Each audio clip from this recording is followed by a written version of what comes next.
Hello everyone, this is Shishir Das and I welcome you all to this Unacademy YouTube channel for GATE and ESCS friends. Lecture number 6 electronic devices crash course. आज हम topic deal करने वाले हैं extrinsic semiconductor का।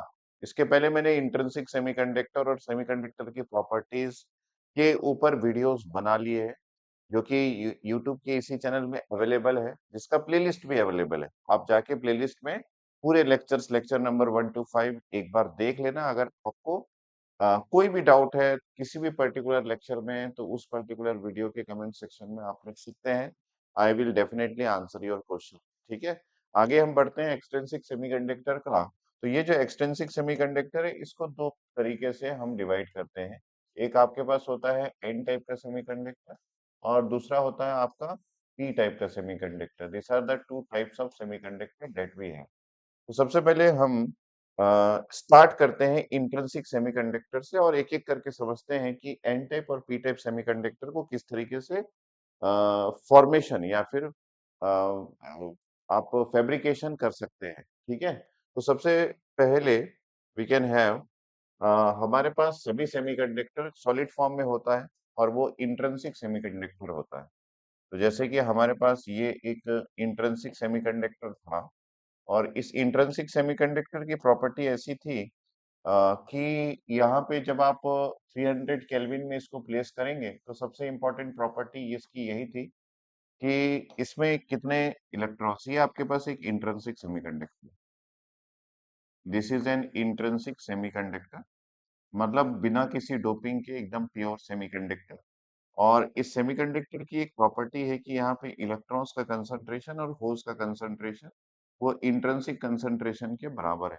ठीक है, और अगर हम लोग सिलिकॉन की बात करें, अगर आपको यहाँ पे याद नहीं आ रहा है तो सिलिकॉन की बात करें तो Ni की वैल्यू आपके पास this is 1.5 into 10 to the power 10 इतने इलेक्ट्रॉन्स होते थे या फिर होल्स होते थे पर सेंटीमीटर क्यूब में एट 300 केल्विन। ये आपको याद होगा। ठीक है, इसका मतलब है इंट्रिंसिक सेमीकंडक्टर में इलेक्ट्रॉन्स और होल्स 300 केल्विन में है तो, लेकिन जो हमको क्वांटिटी चाहिए, एक डिजर्विंग क्वांटिटी जिससे हम ये बोल सके कि हमारा सेमीकंडक्टर जो है वो कंडक्ट करेगा प्रॉपरली, क्योंकि ऑलरेडी हम लोगों ने कंडक्टिविटी के बारे में जान रखा है कि कंडक्टिविटी जो है वो n cube mu N plus हमारे पास होगा पी क्यूब म्यू पी। तो हमको ये जो कंडक्टिविटी के लिए इलेक्ट्रॉन्स और होल्स की रिक्वायरमेंट है वो इससे फुलफिल नहीं हो रहा है। कितने इलेक्ट्रॉन से? 1.5 इंटू 10 to the power 10। इस क्वांटिटी ऑफ इलेक्ट्रॉन से ये फुलफिल नहीं हो पा रहा। अब हमको क्या करना है कि किसी भी तरीके से हमको यहाँ पे कंडक्टिविटी की वैल्यू को बढ़ानी है एक इंट्रिंसिक सेमीकंडक्टर की, और एक डिजर्विंग कंडक्टिविटी इसको लाना है ना। तो उसके लिए हम इसकी डोपिंग करते हैं। तो यहाँ पे हमारे पास एक्चुअली सिलिकॉन के एटम्स थे कुछ इस तरीके से, जो कि एक दूसरे के साथ कोवेलेंट बॉन्ड बना के रखे हुए थे। मैंने प्रीवियस लेक्चर में आपको ये भी दिखाया कि होल्स कैसे मूव करता है और बाकी सारी चीजें। तो यहाँ पे आपके पास एक इंट्रिंसिक सेमीकंडक्टर है जिसमें सिर्फ और सिर्फ आपके पास सिलिकॉन के एटम्स है, और ये जो सिलिकॉन के एटम्स है ये एक दूसरे के साथ इस तरीके का बॉन्ड बना के रखे हुए हैं। अब हमको क्या करना है नेक्स्ट स्टेज में, इस सेमीकंडक्टर की डोपिंग करनी है। ठीक है, तो यहाँ पे हम डोपिंग करने वाले हैं। अब इस डोपिंग का मतलब क्या होता है? डोपिंग का मतलब है कि हम यहाँ पे एडिशन करने वाले, addition of external external impurities, external impurities इसमें ऐड करने वाले हैं, इम्प्यूरिटीज। अब ये जो एक्सटर्नल इम्प्यूरिटीज है इसका मतलब है हम, जैसे ये ऑलरेडी एटम से बना हुआ है और ये एटम सिर्फ और सिर्फ सिलिकॉन के ही एटम्स हैं, हम क्या करने वाले हैं कि सिलिकॉन के एटम्स के अलावा हम यहाँ पे दूसरे एलिमेंट्स के एटम्स भी ऐड करेंगे, और वो जो दूसरे एलिमेंट्स हैं वो डेफिनेटली आपके पीरियोडिक टेबल के एलिमेंटल ग्रुप से ही हम लोग लेंगे। तो ये जो एक्सटर्नल इम्प्यूरिटीज है this is nothing but the, हम यहाँ पे लिख देते हैं this is the atoms of other elements, atoms of other elements. ठीक है, एटम्स ऑफ अदर एलिमेंट्स। ठीक है, एग्जाम्पल के तौर पे मैं यहाँ पे लिख देता हूँ कि आप सिलिकॉन के अलावा क्या ले सकते हैं। सर सिलिकॉन नहीं लेना है, जर्मीनियम नहीं लेना है, क्योंकि सिलिकॉन और जर्मीनियम आपके इंट्रिंसिक सेमीकंडक्टर्स है। तो हमको यहाँ पे लेना है कुछ दूसरी चीजें, जैसे कि आप यहाँ पे ले सकते हैं सर, बोरोन ले लेता हूँ, ठीक है ले लीजिए। सर मैं एल्यूमिनियम ले लेता हूँ, ठीक है ले लीजिए। ठीक है, तो इस तरीके का, या फिर सर मैं फास्फोरस ले लेता हूँ, यस आप ले सकते हैं इस तरीके का एलिमेंट्स के एटम्स को आप इसमें डोपिंग करके एक एक्सट्रिंसिक सेमीकंडक्टर बना सकते हैं। ठीक है, तो डोपिंग क्या है वो आपने समझ गया कि डोपिंग जो है वो आप ऐड करने वाले एक्सटर्नल इम्प्यूरिटीज को। तो यहाँ पे एक और वर्ड आता है, that is nothing but dopants. तो डोपेंट्स का मतलब है कि जो एक्सटर्नल इम्प्यूरिटीज आप इसमें ऐड करने वाले हैं, उन इम्प्यूरिटीज को डोपेंट बोला जाता है। एक्सटर्नल इम्प्यूरिटीज, जिसको हम impurities which is which is which is added in intrinsic semiconductor, जो आप इंट्रिंसिक सेमीकंडक्टर में ऐड करेंगे, that external impurities which is added in intrinsic semiconductor is called, उसको हम क्या बोलते हैं, दिस इज कॉल्ड, ये कहलाता है आपका डोपेंट्स। ये कहलाएगा आपका डोपेंट्स। ठीक है, डोपेंट्स का एग्जांपल ऑलरेडी मैंने यहाँ पे कुछ लिख रखा है, उसको आप देख सकते हैं, एटम्स ऑफ अदर एलिमेंट्स, और एग्जांपल है बोरोन, एल्यूमिनियम, फास्फोरस, ये सारे डोपेंट्स है। ठीक है, तो हम यहाँ पे डोपेंट्स ऐड करेंगे। तो इन डोपेंट्स को ऐड करने के लिए सबसे पहले हम एक स्ट्रक्चर देख लेते हैं कि हमारे पास मान लीजिए सिलिकॉन के से बना हुआ आपका एक इंट्रिंसिक सेमीकंडक्टर है। ठीक है, और जब हम सिलिकॉन से बना हुआ एक इंट्रिंसिक सेमीकंडक्टर की बात करते हैं, तो हम सबसे पहले आयोन्स की बात करते हैं, मतलब +4। और उसके साथ साथ इसके बारे में भी पूरा डिस्कशन मैंने कर रखा है, ये सभी सिलिकॉन है या फिर जर्मेनियम है। और इसके आउटर मोस्ट ऑर्बिट पे आपके पास कितने इलेक्ट्रॉन्स है, चार चार इलेक्ट्रॉन्स है। तो आप यहाँ पे चार चार इलेक्ट्रॉन्स इस तरीके से प्लेस कर सकते हैं। This are the 4 electrons which must be place like this, है ना, ये आप प्लेस कर सकते हैं। ये चार चार इलेक्ट्रॉन्स आप प्लेस कर दीजिए। ठीक है, आउटर मोस्ट ऑर्बिट पे चार चार इलेक्ट्रॉन्स आप प्लेस कर दीजिए लाइक दिस, ये, है ना। तो ये आप प्लेस कर दीजिए, और इसको प्लेस करने के बाद आप यहाँ पे, ये कोवेलेंट बॉन्ड बन गया, ये कोवेलेंट बॉन्ड बन गया, यहाँ पे ये कोवेलेंट बॉन्ड बन गया, ये कोवेलेंट बॉन्ड बन गया। इस तरीके से आप कोवेलेंट बॉन्ड का फॉर्मेशन कर सकते हैं लाइक दिस। तो ये आपका कोवेलेंट बॉन्ड का फॉर्मेशन हो गया। ठीक है, this are the covalent bonds which has been formed.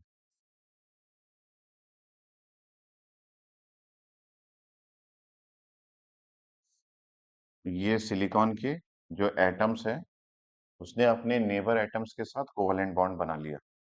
तो ये एक स्ट्रक्चर है जिसको आप देख सकते हैं। अगर आपका स्ट्रक्चर ऐसा है, तो आपको ये समझ में आना चाहिए कि ये जो है, ये स्ट्रक्चर ये बता रहा है कि ये सिलिकॉन के इंट्रिंसिक सेमीकंडक्टर है, और ये 0 केल्विन में प्लेस्ड है, क्योंकि मैंने कोई भी फ्री इलेक्ट्रॉन्स यहाँ पे नहीं बनाया है। सारे इलेक्ट्रॉन्स जो है वो कोवेलेंट बॉन्ड के अंदर है, तो ये 0 केल्विन में है। ठीक है, तो यहाँ पे मैंने यहाँ पे +4 लिख दिया, दिस इज +4। ये सभी सिलिकॉन के एटम्स हैं। ठीक है, कोई दिक्कत तो नहीं है समझने में। This are all atoms of silicon, ये सभी एटम्स है सिलिकॉन के। ठीक, तो यहाँ से हम स्टार्ट करते हैं। सिलिकॉन का इंट्रिंसिक सेमीकंडक्टर है, और यहाँ से हम स्टार्ट करते हैं कि आप क्या करना है इसका। तो हम यहाँ पे क्या करेंगे, हम यहाँ पे कुछ डोपेंट्स के बारे में डिस्कस करते हैं कि हमारे पास डोपेंट्स क्या है। तो अगर आप पीरियोडिक टेबल में 4th ग्रुप में देखेंगे, तो आपके पास जो जो एलिमेंट्स होते हैं, अगर उनका एक बार मैं नाम लिखूं, तो आपके पास होंगे कार्बन, और उसके बाद होगा सिलिकॉन, उसके बाद होगा आपके पास जर्मेनियम। ठीक है, सिलिकॉन, जर्मेनियम, और उसके बाद आपके पास होगा टिन, जिसको आप एसएन के नाम से लिखते हैं। ठीक है, अगर उसके पड़ोस में देखेंगे राइट साइड में, तो आपके पास राइट साइड में आपके पास 4th ग्रुप के बाजू में 5th ग्रुप होगा, और 5th ग्रुप में आपके पास फास्फोरस होगा, है ना। ये मैं पूरा नाम लिख देता हूँ, दिस इज फास्फोरस, है ना। और क्या होगा, we are having arsenic, we are having arsenic, we are having antimony, antimony, and we are having bismuth. ठीक है। और अगर मैं यहाँ पे डोपेंट्स में फोर्थ ग्रुप के बाजू में यहाँ थर्ड ग्रुप के बारे में लिखूं, तो आपके पास होगा यहाँ पे बोरोन, आपके पास यहाँ पे होगा एल्यूमिनियम, यहाँ पे नाइट्रोजन भी होगा, गैस है इसलिए हम लोगों ने उसको नहीं लिया। यहाँ पे आपके पास होगा गैलियम, और यहाँ पे आपके पास होगा इंडियम। ठीक है। एक का बात कि यहाँ पे हम सिर्फ सिलिकॉन और जर्मेनियम को ही सेमीकंडक्टर की कैटेगरी में रखे हैं। ठीक है। तो मतलब जो भी कुछ हम यहाँ पे करने वाले हैं वो सिलिकॉन और जर्मेनियम के साथ करने वाले हैं। ये जो कार्बन है इसको हम सेमीकंडक्टर की कैटेगरी में नहीं लगे, लेकिन रिसेंटली रिसर्च चल रहा है, कार्बन नैनो ट्यूब ये सब चीजें बनाई जा रही है। क्योंकि कार्बन के दो एलोट्रोप्स है, एक है आपके पास डायमंड और दूसरा है ग्रेफाइट। आपका जो ग्रेफाइट है वो कंडक्टर है, डायमंड जो है वो इंसुलेटर है। तो इसलिए हम कार्बन के एलोट्रोप्स को या फिर कार्बन को सेमीकंडक्टर की कैटेगरी में नहीं रखते हैं। दूसरा है ये जो एसएन है ये है टिन, टिन को भी हम सेमीकंडक्टर की कैटेगरी में नहीं रखे, वो कंडक्टर है। मतलब फोर्थ ग्रुप के जो एलिमेंट्स है उसमें सिलिकॉन और जर्मेनियम को ही, जिसका एटॉमिक नंबर 14 एंड 32 है, यही आपका सेमीकंडक्टर की प्रॉपर्टी को शो करता है। इसलिए ये सिलिकॉन और जर्मेनियम सेमीकंडक्टर में आता है। तो जब भी हम किसी एलिमेंट्स को एक्सटर्नल इम्प्योरिटीज को डोपिंग की बात कर रहे हैं, तो हम या तो फिफ्थ ग्रुप के किसी एक एलिमेंट को इसमें ऐड करेंगे, या तो थर्ड ग्रुप के किसी एक एलिमेंट को इसमें ऐड करेंगे। फोर्थ ग्रुप के एलिमेंट्स को फोर्थ ग्रुप में इसलिए रखा गया है क्योंकि सिलिकॉन और जर्मेनियम का जो आउटर मोस्ट ऑर्बिट है उसमें 4 इलेक्ट्रॉन्स है। 4 इलेक्ट्रॉन्स मतलब इसमें आउटर मोस्ट ऑर्बिट या फिर वैलेंस ऑर्बिट में 4 इलेक्ट्रॉन्स होने की वजह से, कार्बन और स्टीन में भी 4 इलेक्ट्रॉन्स है, तो 4 इलेक्ट्रॉन्स आउटर मोस्ट ऑर्बिट में होने की वजह से ही हम सिलिकॉन और जर्मेनियम को we can place this two in fourth group. तो sir phosphorus, arsenic, antimony, bismuth इसको फिफ्थ ग्रुप में इसलिए रखा गया है क्योंकि इसके आउटर मोस्ट ऑर्बिट में 5 इलेक्ट्रॉन्स है। उसी प्रकार बोरोन, एल्यूमिनियम, गैलियम, इंडियम को थर्ड ग्रुप में इसलिए रखा गया है क्योंकि इसके आउटर मोस्ट ऑर्बिट में 3 इलेक्ट्रॉन्स है। फॉर एग्जाम्पल हम यहाँ पे फॉस्फोरस के लिए बात करते हैं, फॉस्फोरस जिसका एटॉमिक नंबर हमारे पास है, एटॉमिक नंबर की बात करें तो एटॉमिक नंबर हमारे पास है 15, है ना। ये 15 एटॉमिक नंबर है।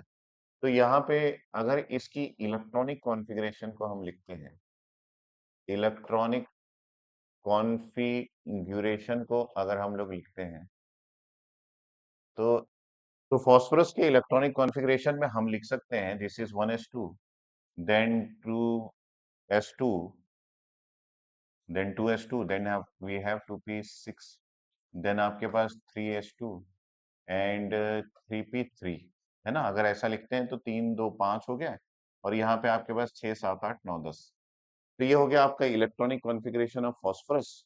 और अब आप देख सकते हैं कि इसका जो आउटर मोस्ट ऑर्बिट है जो कि थर्ड ऑर्बिट है, वहां पे आपके पास 2 और 3 दैट इज टोटल 5 इलेक्ट्रॉन्स है। ठीक है।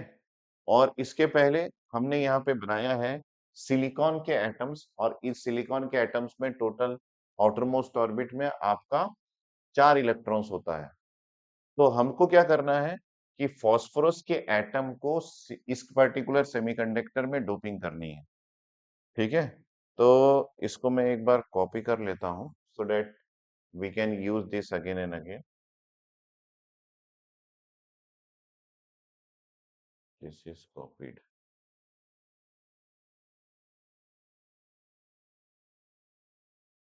और यहाँ पे मैं इसको पेस्ट कर देता हूँ। अब हमारे पास ये जो है ये एक इंट्रिंसिक सिलिकॉन सेमीकंडक्टर है, और अभी अभी हम लोगों ने देखा कि फास्फोरस का जो एटम है उसके एटम के आउटर मोस्ट ऑर्बिट पे 5 इलेक्ट्रॉन्स है। तो मैं यहाँ पे एक फास्फोरस का एटम बनाता हूँ जो कि 5 इलेक्ट्रॉन्स के साथ मैं यहाँ पे ड्रॉ करता हूँ। Suppose we have this is 1, this is 2, this is 3, this is 4, and we have one extra that is 5। ये इसके आउटर मोस्ट ऑर्बिट पे प्लेस्ड है। ठीक है। अब मैं यहाँ पे we can show here this is the outermost orbit और इसके आउटर मोस्ट ऑर्बिट पे 5 इलेक्ट्रॉन्स है और इनर ऑर्बिट जो है वो आपका एक चार्ज लेके रखा हुआ है क्योंकि आप 5 इलेक्ट्रॉन्स इनर ऑर्बिट्स में नहीं ड्रॉ किए, तो ये +5 का चार्ज लेके रखा हुआ है। अब आपको क्या करना है, इस पर्टिकुलर एटम को इसमें ऐड करना है। ये जो सिलिकॉन का इंट्रिंसिक सेमीकंडक्टर इसमें ऐड करना है। तो अगर मैं इसको उठा के यहाँ पे ऐड करूँ, तो ये कहीं पे भी ऐड हो सकता है। सपोज़ मैं इसको यहाँ पे प्लेस कर दूँ, तो ये इसके इंटरस्टिशियल पोज़ीशन पे आ गया। मतलब 2 एटम्स के बीच का पोज़ीशन पे आ गया, जिसको हम इंटर एटॉमिक डिस्टेंस बोलते हैं। लेकिन कभी भी आप फास्फोरस को ऐड करेंगे, जैसे यहाँ पे मैं ऐड कर दिया, ये देखिए। आपको यहाँ पे दिख रहा होगा कि सर ये तो आपका सेमीकंडक्टर के स्ट्रक्चर को ही खराब कर दिया, क्योंकि ये इंटरस्टिशियल पोज़ीशन पे आ गया, मतलब एटम्स के बीच में आ गया। लेकिन हमको यहाँ पे इसको ऐड नहीं करना है, क्योंकि जब आप फास्फोरस को इंट्रिंसिक सेमीकंडक्टर सिलिकॉन के सॉलिड में ऐड करते हैं, तो ये कभी भी इंटरस्टिशियल पोजीशन को नहीं लेता है। ऑलवेज इट विल रिप्लेस एक किसी पर्टिकुलर एटम को, यहाँ पे सिलिकॉन के एटम के पोजीशन को ही आपका फास्फोरस रिप्लेस करके उस जगह ऐड होता है। ठीक है? तो जैसे कि अगर हम लोग यहाँ पे बात करें कि ये एक पोजीशन है, यहाँ से मैं अगर सिलिकॉन को हटा दूँ, तो फास्फोरस के लिए एक जगह बन गया। ये फास्फोरस एटम यहाँ पे ऐड हो सकता है। तो उस कंडीशन में ये जो फास्फोरस है, ये इधर से आया और ये इस पोजीशन पे ऐड हो गया। अब आप देख सकते हैं कि यहाँ पे फास्फोरस एटम ऐड हो गया।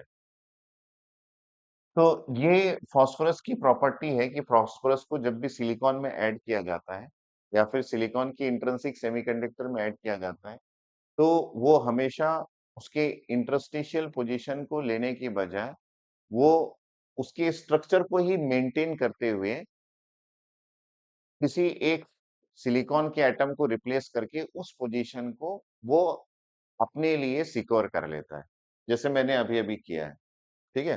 अब आप देख सकते हैं कि यहाँ पे आपके पास जो फास्फोरस का जो ग्रीन कलर के इलेक्ट्रॉन्स थे, वो अब इसके आउटर मोस्ट ऑर्बिट पे आ गए हैं और यहाँ पे देखिए ये कोवेलेंट बॉन्ड ऑलरेडी बना चुका है।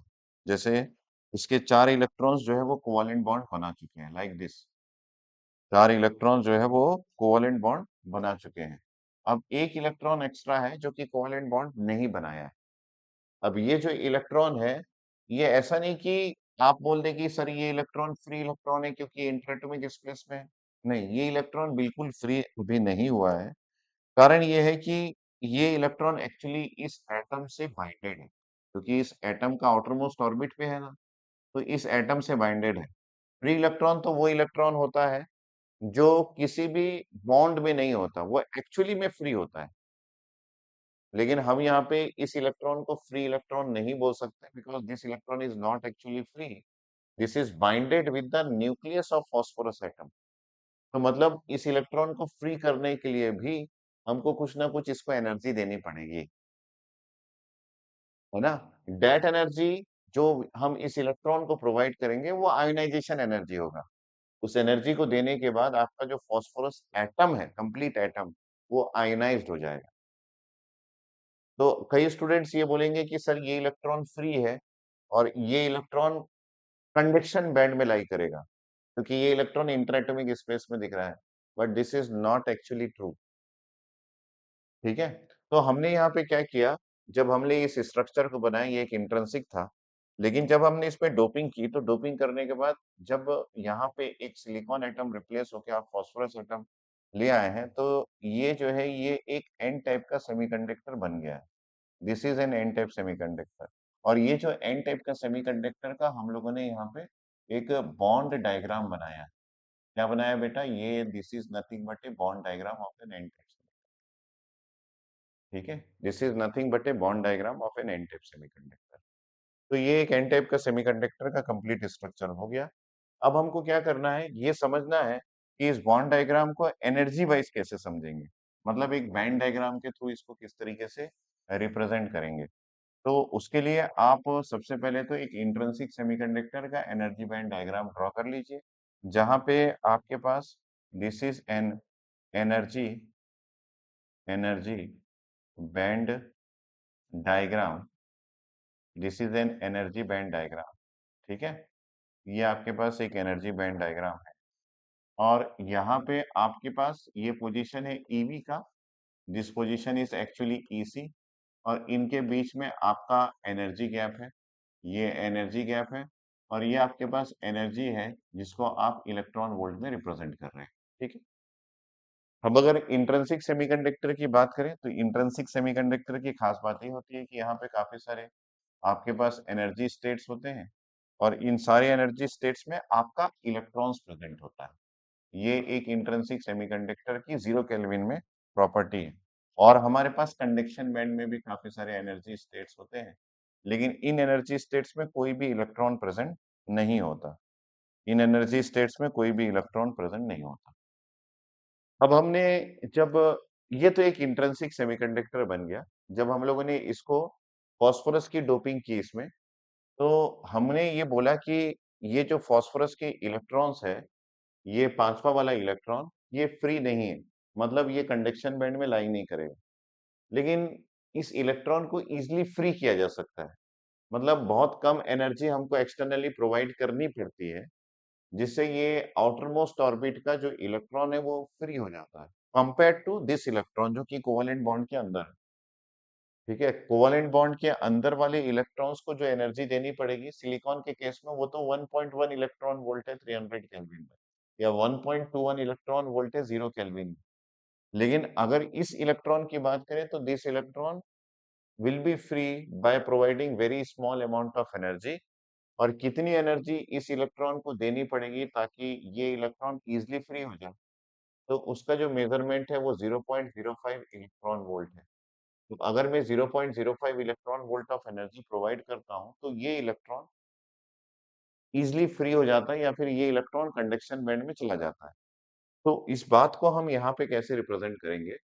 देखिए, कंडक्शन बैंड के लोएस्ट एनर्जी लेवल से जस्ट नीचे हमको 0.05 इलेक्ट्रॉन वोल्ट ऑफ एनर्जी को मेजर करना पड़ेगा, और वहां पे हमको एक एनर्जी स्टेट ड्रॉ करनी पड़ेगी ताकि हम उस इलेक्ट्रॉन को रिप्रेजेंट कर सके, ठीक है। तो यहाँ पे एक न्यू एनर्जी स्टेट आएगी, और इस न्यू एनर्जी स्टेट को हम नाम देते हैं, this is known as donor energy state, और इसको ईडी से रिप्रेजेंट करते हैं। तो हमारे पास ये जो ईडी है, this is the nothing but, ये कहलाता है डोनर एनर्जी स्टेट। ये क्या कहला रहा है बेटा? ये कहला रहा है आपका डोनर एनर्जी स्टेट। और डोनर एनर्जी स्टेट में वही इलेक्ट्रॉन प्लेस्ड होगा जो इलेक्ट्रॉन यहाँ पे आपका कोवेलेंट बॉन्ड के बाहर है। तो जैसे कि अगर आपने एक एटम डोपिंग की, तो आपको एक ही इलेक्ट्रॉन कोवेलेंट बॉन्ड के बाहर मिलेगा, और वो इलेक्ट्रॉन इस डोनर एनर्जी स्टेट में प्लेस्ड है। जब इस इलेक्ट्रॉन को आपको कंडक्शन बैंड में ले जाना है, तो very small amount of energy, कितना, 0.05 इलेक्ट्रॉन वोल्ट ऑफ एनर्जी आप अगर देंगे, तो ये इलेक्ट्रॉन कंडक्शन बैंड में चला जाएगा। मतलब ये फास्फोरस के बाइंडिंग एनर्जी से रिलीज हो जाता है। अगर फास्फोरस के बाइंडिंग एनर्जी से रिलीज हो गया तो ये इलेक्ट्रॉन इजिली कंडक्शन बैंड में चला जाता है। जब ये इलेक्ट्रॉन कंडक्शन बैंड में चला गया, आपको यहाँ पे मिल जाता है एक फ्री इलेक्ट्रॉन। लेकिन अब आप कहानी को थोड़ा ध्यान से समझेंगे तो यहाँ पे देख रहे होंगे कि अब कोवेलेंट बॉन्ड से कोई इलेक्ट्रॉन बाहर नहीं गया। अगर कोवेलेंट बॉन्ड से कोई इलेक्ट्रॉन बाहर नहीं गया तो इसका मतलब है इस फ्री इलेक्ट्रॉन्स को जनरेट करने के लिए हमको कोवेलेंट बॉन्ड तोड़ने की जरूरत नहीं पड़ी। कोवेलेंट बॉन्ड का रैप्चरिंग यहाँ पे नहीं हुआ है, ठीक है। तो ये बहुत खास बात है कि हमको फ्री इलेक्ट्रॉन भी मिल गया और होल भी नहीं मिला। हम इंट्रिंसिक सेमीकंडक्टर की बात करते हैं तो वहां पे फ्री इलेक्ट्रॉन मिलता है, तो साइमल्टेनियसली हमको होल्स भी मिलता है, इसलिए n is equal to p होता है इंट्रिंसिक सेमीकंडक्टर में। लेकिन आप अगर यहाँ ध्यान से देखेंगे तो यहाँ पे n तो मिल गया, लेकिन आपको p नहीं मिला है। इसका मतलब है फ्री इलेक्ट्रॉन्स तो मिल गया, आपको होल्स नहीं मिला है। तो यहाँ पे इलेक्ट्रॉन्स का कंसंट्रेशन जो है वो आपके होल्स के कंसंट्रेशन से ज्यादा होगा। पहली बात ये, इलेक्ट्रॉन्स का कंसंट्रेशन आपके होल्स के कंसंट्रेशन से ज्यादा होगा।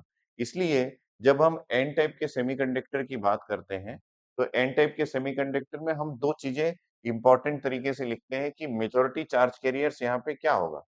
तो हम यहाँ पे भी लिख सकते हैं कि आपके पास, अगर हम बात करें majority charge carriers, majority charge, charge मतलब जो नेगेटिव या फिर पॉजिटिव है, और जो करंट कैरियर है जो मूव कर सके, मेजॉरिटी चार्ज कैरियर्स ये एन टाइप के सेमीकंडक्टर की बात कर रहे हैं बेटा हम लोग। यहाँ पे वी कैन हैव, ये आपका एन टाइप का सेमीकंडक्टर। एन टाइप के सेमीकंडक्टर में मेजॉरिटी चार्ज कैरियर्स जो है वो आपका ये इलेक्ट्रॉन्स है। इलेक्ट्रॉन्स जो है वो मेजॉरिटी चार्ज कैरियर्स, ठीक है। और यहाँ पे अगर हम बात करें minority charge carriers, minority charge carriers जो कम संख्या में है, माइनॉरिटी है, तो डेफिनेटली वो आपका होल्स होगा, क्योंकि हमको होल्स यहाँ पे नहीं मिल रहा है, सिर्फ और सिर्फ इलेक्ट्रॉन्स मिल रहा है जब हम small amount of energy 0.05 electron volt का लगा रहे हैं। तो आपको ये पहली समझ में आई होगी कि एक एन टाइप का सेमीकंडक्टर कैसे बनता है। तो सिंपल सी बात है, आपको लेना है एक इंट्रिंसिक सेमीकंडक्टर। उस इंट्रिंसिक सेमीकंडक्टर में आपको फिफ्थ ग्रुप के एलिमेंट्स के एटम को डोपिंग करनी है। और जब फिफ्थ ग्रुप के एलिमेंट्स के एटम की डोपिंग करेंगे तो आपके पास रिजल्टेंट एक एन टाइप का सेमीकंडक्टर बनेगा, और ये उसका बॉन्ड डायग्राम है। लेकिन जब उसके बैंड डायग्राम को आप ड्रॉ करेंगे तो बैंड डायग्राम इंट्रिंसिक सेमीकंडक्टर के बैंड डायग्राम के जैसा ही है। सिर्फ कहानी यहाँ पे ऐसी हो जाती है कि यहाँ पे एक डोनर एनर्जी लेवल क्रिएट हो जाता है। उस डोनर एनर्जी लेवल में हम उस इलेक्ट्रॉन को प्लेस करते हैं जो कि आपके इस बैंड डायग्राम में, है ना, कोवेलेंट बॉन्ड के बाहर था। और उस इलेक्ट्रॉन को प्लेस करेंगे तो आपका यहाँ पे वो इलेक्ट्रॉन यहाँ प्लेस्ड हुआ, है ना। एक एनर्जी स्टेट में एक ही इलेक्ट्रॉन प्लेस्ड होता है, तो हम लोगों ने यहाँ पे ज्यादा एनर्जी स्टेट बनाया है। इसका मतलब है हम लोगों ने कितने एटम्स की डोपिंग की है, यहाँ पे एक, ये दो, ये तीन, ये चार, ये पांच, पांच एटम्स की डोपिंग की होगी। इसलिए आप जितने एटम्स की डोपिंग करेंगे उतने एनर्जी स्टेट्स यहाँ पे क्रिएट होते हैं। और जितने एनर्जी स्टेट्स यहाँ पे क्रिएट होंगे उसमें हर एक एनर्जी स्टेट में आपका एक एक इलेक्ट्रॉन प्लेस होगा।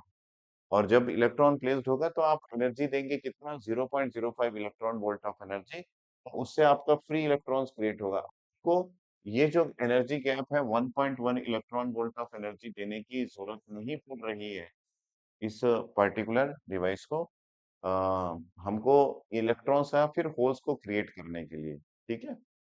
तो ऐसा नहीं है कि सिर्फ और सिर्फ आपके डोनर एनर्जी स्टेट से ही इलेक्ट्रॉन्स ऊपर जाएंगे। अगर आप एनर्जी प्रोवाइड करते हैं तो ये इलेक्ट्रॉन्स भी कंडक्शन बैंड में जाएंगे। और अगर ये इलेक्ट्रॉन कंडक्शन बैंड में जाते हैं तो डेफिनेटली यहाँ पे आपके पास होल्स और इलेक्ट्रॉन्स का पेयर आपको क्रिएट होके मिलेगा। लेकिन अगर डोनर एनर्जी लेवल से इलेक्ट्रॉन्स कंडक्शन बैंड में जाते हैं तो आपको सिर्फ और सिर्फ फ्री इलेक्ट्रॉन्स मिलेंगे, होल्स नहीं मिलेंगे। ठीक है, तो ये जो पार्ट है ये आपके पास होल्स मिलेंगे, और यहाँ पे आपका इलेक्ट्रॉन्स होगा, फ्री इलेक्ट्रॉन्स का कंसंट्रेशन यहाँ पे होगा। तो फ्री इलेक्ट्रॉन्स हमको ज्यादा मिल रहे हैं और होल्स हमको कम मिल रहे हैं। देखिए यहाँ पे एक चीज और मैं आपको बता दूं कि अगर कोई इलेक्ट्रॉन डोनर एनर्जी लेवल से कंडक्शन बैंड में जा रहा है, ठीक है, अगर कोई electron donor energy conduction band में जा रहा है, उससे क्या होगा, ये वही चीज है कि आपका ये जो इलेक्ट्रॉन है जो कि कोवेलेंट बॉन्ड के अंदर नहीं है, लेकिन इसके इस पर्टिकुलर एटम के आउटर मोस्ट ऑर्बिट पे ये इलेक्ट्रॉन आपका इंटरएटॉमिक स्पेस में चला गया। अगर फास्फोरस एटम का एक भी इलेक्ट्रॉन इंटरएटॉमिक स्पेस में चला गया तो ये जो कंप्लीट फास्फोरस एटम है ये आयोनाइज हो जाए, ठीक है। तो यहाँ पे हमारे पास ये जो फास्फोरस एटम है जिसको आपने यू इस तरीके से बनाया है +5 के साथ, और इसके आउटर मोस्ट ऑर्बिट पे आपने यहाँ पे 5 इलेक्ट्रॉन प्लेस्ड किया है। ये 1, ये 2, ये 3, ये 4 और ये 5। इसमें से अगर आप एक इलेक्ट्रॉन को यहाँ से बाहर एस्केप कर देते हैं तो ये कंप्लीट जो फास्फोरस एटम है, ये फास्फोरस एटम एक पॉजिटिव चार्ज ले लेगा।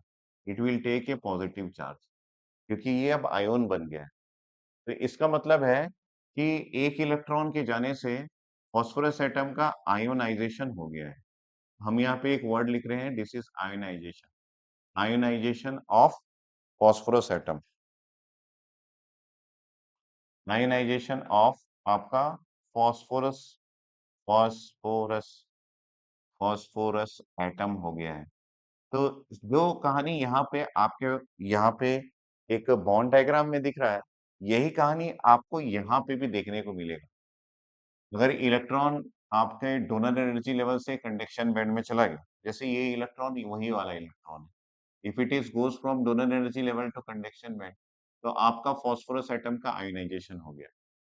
तो ये जो है, यहाँ पे अगर कोई इलेक्ट्रॉन डोनर से इसी में जाता है, तो उसको हम बोलते हैं this is the impurity ionization, है ना? उस एनर्जी को हम क्या बोलते हैं? This is nothing but impurity ionization. क्योंकि फास्फोरस आपका इम्प्यूरिटी था, तो यहाँ पे इम्प्यूरिटी इम्प्यूरिटी आयोनाइजेशन की एनर्जी आपने दी, तो यहाँ पे इम्प्यूरिटी आयोनाइजेशन होता है, ठीक है? और अगर कोई इलेक्ट्रॉन आपका we can have valence band से कंडक्शन बैंड में जाता है, जैसे ये जो मूवमेंट हुआ यहाँ से यहाँ तक, ये एक्चुअली कहलाता है बैंड टू बैंड ट्रांसमिशन। ये कहलाता है बैंड टू बैंड ट्रांसमिशन आपका कहलाता है। बैंड टू बैंड ट्रांसमिशन, ये ये आपका कहलाता है। बैंड टू बैंड ट्रांसमिशन को हम बी से रिप्रेजेंट करते हैं, ये हमारा नोटेशन है। और इम्प्यूरिटी आयनाइजेशन को हम आई से रिप्रेजेंट करते हैं। तो यहाँ पे 2 चीजें हुई, बैंड टू बैंड ट्रांसमिशन और इम्प्यूरिटी आयनाइजेशन। इम्प्यूरिटी आयनाइजेशन मतलब इलेक्ट्रॉन्स का movement from donor energy level to conduction band. So मैं यहाँ पे लिख भी देता हूँ, आपको कंफ्यूजन हो सकता है। तो एन टाइप सेमीकंडक्टर में मेजॉरिटी चार्ज कैरियर्स इलेक्ट्रॉन्स है और माइनॉरिटी चार्ज कैरियर्स होल्स है। अगर मैं यहाँ पे इम्प्यूरिटी आयनाइजेशन की बात करूँ, इम्प्यूरिटी आयोनाइजेशन की बात करूँ, impurity ionization means this is nothing but the movement of movement of electron from ED to EC, या फिर आपका donor energy level to conduction band, आप ऐसा बोल सकते हैं। यहाँ पे EC ना लिख के हम यहाँ पे कंडक्शन बैंड लिख देते हैं, कंडक्शन बैंड, कंडक्शन बैंड, ठीक है। और एक और हम लोगों ने देखा यहाँ पे, that is nothing but band to band transmission. तो यहाँ पे इम्प्यूरिटी आयनाइजेशन के बाद हम अगर यहाँ पे लिख दें बैंड टू बैंड ट्रांसमिशन, जैसे इम्प्यूरिटी आयनाइजेशन को हम आई से रिप्रेजेंट कर रहे हैं, बैंड टू बैंड ट्रांसमिशन को हम बीबी से रिप्रेजेंट करते हैं। तो ये क्या कहलाता है? Band to band transmission means this is the movement of movement of electron from कहाँ से कहाँ तक? फ्रॉम वैलेंस बैंड टू आपका हो जाएगा कंडक्शन बैंड। अगर कोई इलेक्ट्रॉन वैलेंस बैंड से कंडक्शन बैंड में जा रहा है, तो आपका वो बैंड टू बैंड ट्रांसमिशन कहलाएगा, ठीक है। तो ये जो बैंड टू बैंड ट्रांसमिशन है, इसको अभी आप देख सकते हैं, और इम्प्यूरिटी आयनाइजेशन भी आपको यहाँ पे दिख रहा है। इस कहानी को समझने के बाद हमको ये समझ में आया कि एक एन टाइप का सेमीकंडक्टर कैसे बनता है। ऐसा नहीं कि आप एक ही एटम डोप करेंगे। अगर हम लोग डोपिंग कंसंट्रेशन की बात करें कि कितने एटम्स आप डोप कर सकते हैं, तो उसका कोई लिमिट नहीं है, आप कितने भी एटम्स डोप करते हैं। इन जनरल अगर हम लोग ये देखें, तो हम 1 एटम ऑफ फास्फोरस को डोपिंग करते हैं, फास्फोरस को डोपिंग करते हैं। ये मैं डोपिंग रेशियो बता रहा हूँ, this is nothing but doping ratio. तो 1 एटम ऑफ फास्फोरस को हम डोप करते हैं, फास्फोरस को डोप करते हैं, phosphorus doped in 10 to the power 8 atoms of silicon में डोप्ड होता है। ये आपका डोपिंग रेशियो है कि एक एटम ऑफ फास्फोरस को हम 10 to the power 8 atoms of silicon में डोप करते हैं। ये आपका पहली बात हो गया। दूसरी बात, आप 1 एटम को आप 10 टू द पावर 5 में भी डोप कर सकते हैं। तीसरी बात, आप 1 एटम को आप 10 टू द पावर 3 में भी डोप कर सकते हैं। लेकिन अगर आप इस तरीके की डोपिंग कर रहे हैं, तो ये डोपिंग जो है वो हैवी डोपिंग के कंडीशन में आएगा, हैवी डोपिंग के कंडीशन में आएगा, है ना? और ये जो है ये भी आपका हैवी डोपिंग के कंडीशन में आएगा, मतलब बहुत ज़्यादा डोपिंग आपने कर दिया, तो इस तरीके की डोपिंग आप ले सकते हैं। ऐसी डोपिंग हम लोग जब करते हैं, तो हमारे पास एक नया डायोड बन के तैयार होता है, that is nothing but a Zener diode. अभी हम लोग डायोड नहीं पढ़े हैं, सिर्फ मैं आपको कनेक्ट करवा रहा हूँ।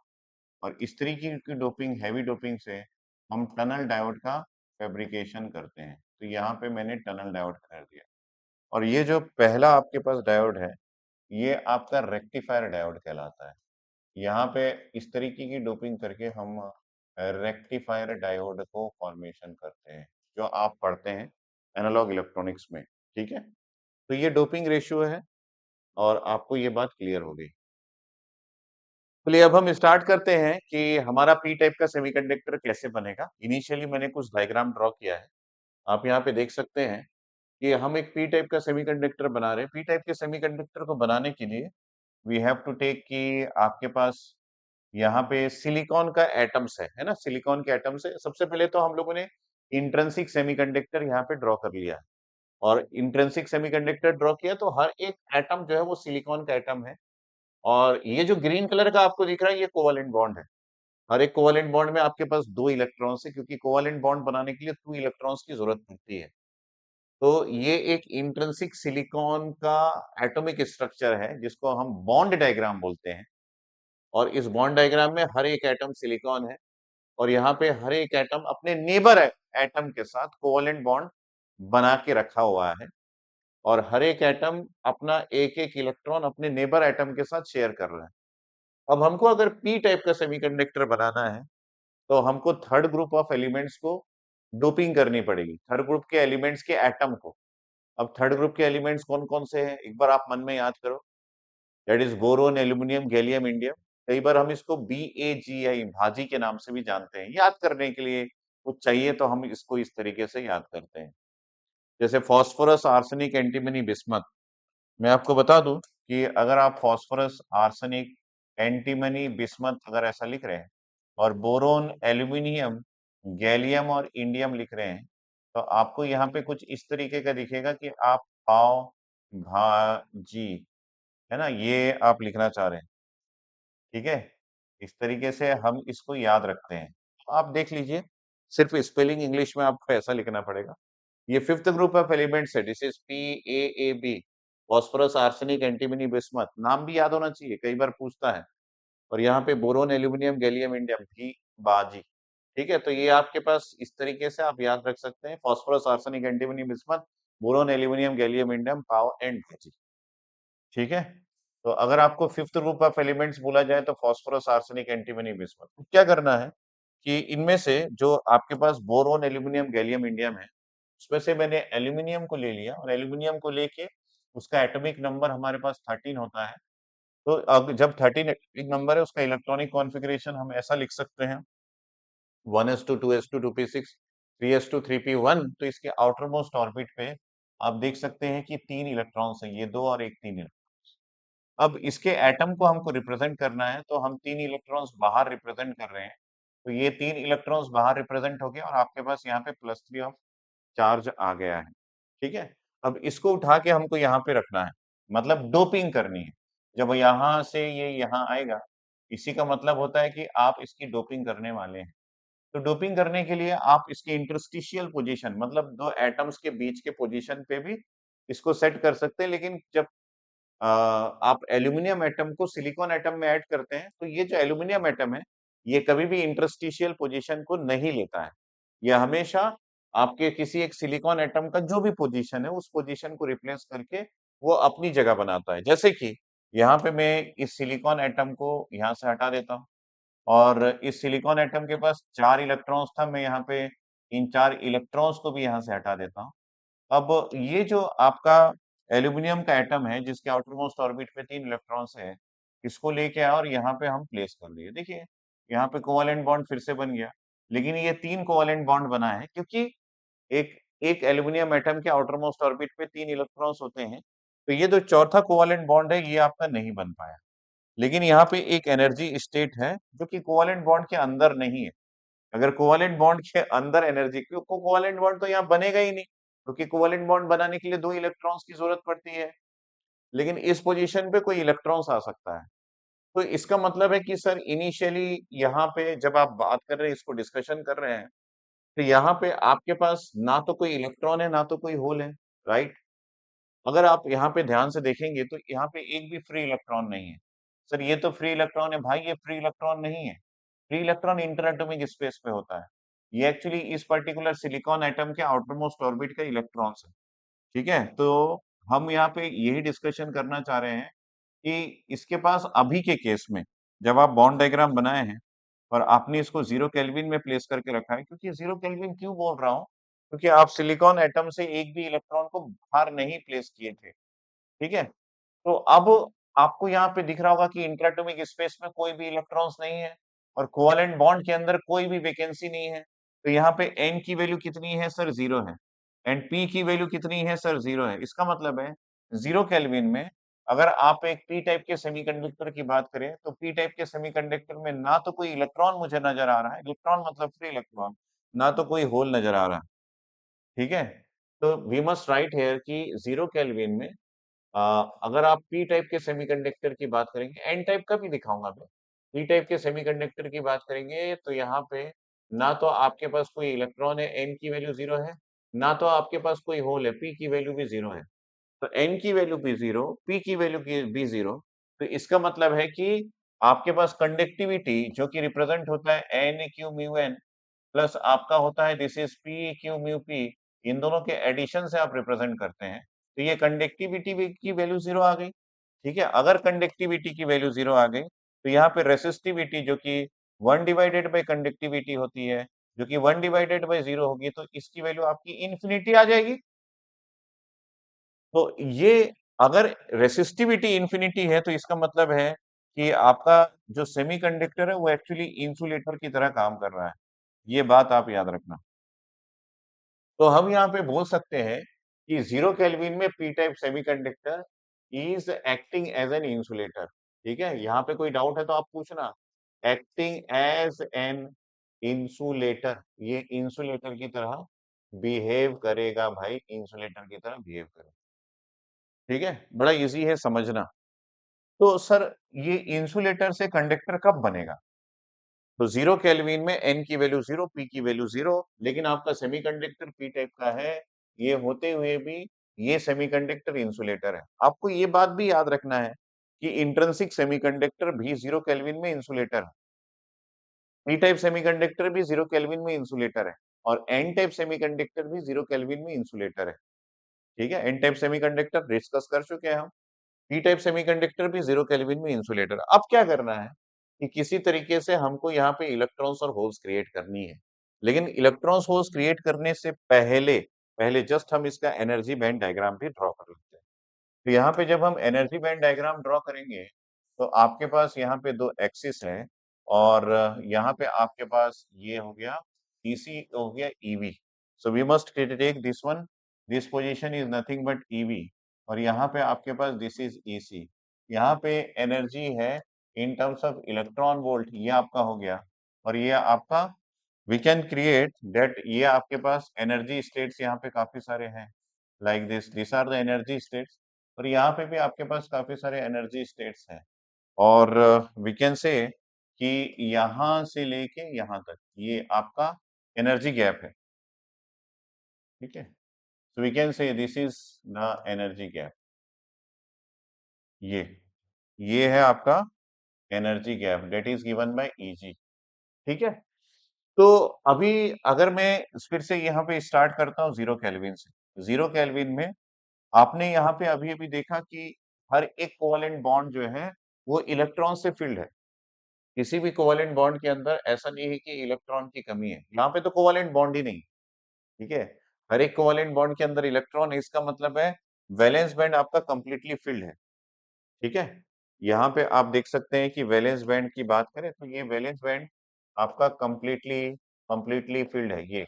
वैलेंस बैंड को मैंने कंप्लीटली फिल्ड कर दिया। मतलब कोवेलेंट बॉन्ड के अंदर सारे इलेक्ट्रॉन्स अवेलेबल हैं। अब ये जो कंडक्शन बैंड है ये कंप्लीटली एम्प्टी है। अगर वैलेंस बैंड कंप्लीटली फिल्ड है इसका मतलब है यहाँ पे भी आप ये दिखा सकते हैं कि ये p की वैल्यू यहाँ पे आपका 0 है और आपके पास यहाँ पे n की वैल्यू भी 0 है। p की वैल्यू 0, n की वैल्यू 0। अगर p की वैल्यू 0 है क्योंकि कोई होल्स नहीं है, वैलेंस बैंड में कोई वैकेंसी नहीं है, कोई होल्स नहीं है, कंडक्शन बैंड में कोई इलेक्ट्रॉन्स नहीं है, तो इसका मतलब है फ्री इलेक्ट्रॉन्स नहीं है।